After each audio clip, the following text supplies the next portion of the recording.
The overall goal of this procedure is to evaluate the effects of deep brain stimulation that is temporally and spatially separate from the drug use environment of intravenous methamphetamine in rodents.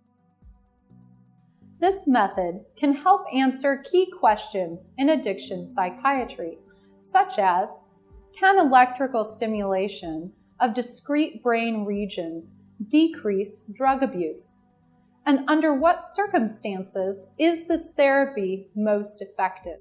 The main advantage of this technique is that the electrical therapy is delivered at a different time and in a different setting than the drug use environment. This more closely approximates what will be possible in human patients. Demonstrating this procedure will be Dr. Vinita Batra, one of our postdoctoral fellows in our laboratory, and Mr. Guerin, our head laboratory technician.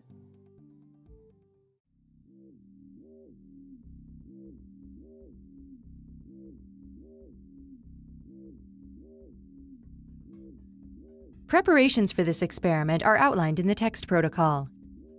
To begin, load the rats into the operant chambers as quickly and calmly as possible to minimize behavioral artifacts. Flush the rat's catheter with 0.1 milliliters of 0.9% saline solution to ensure patency of the line prior to the beginning of the experiment. Next, attach a stainless steel spring leash to the guide cannula on the rodent's back.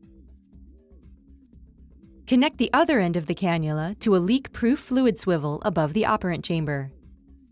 In order for the rats to rapidly learn the self-administration task, run the sessions for 6 hours per day over 4 to 5 consecutive days.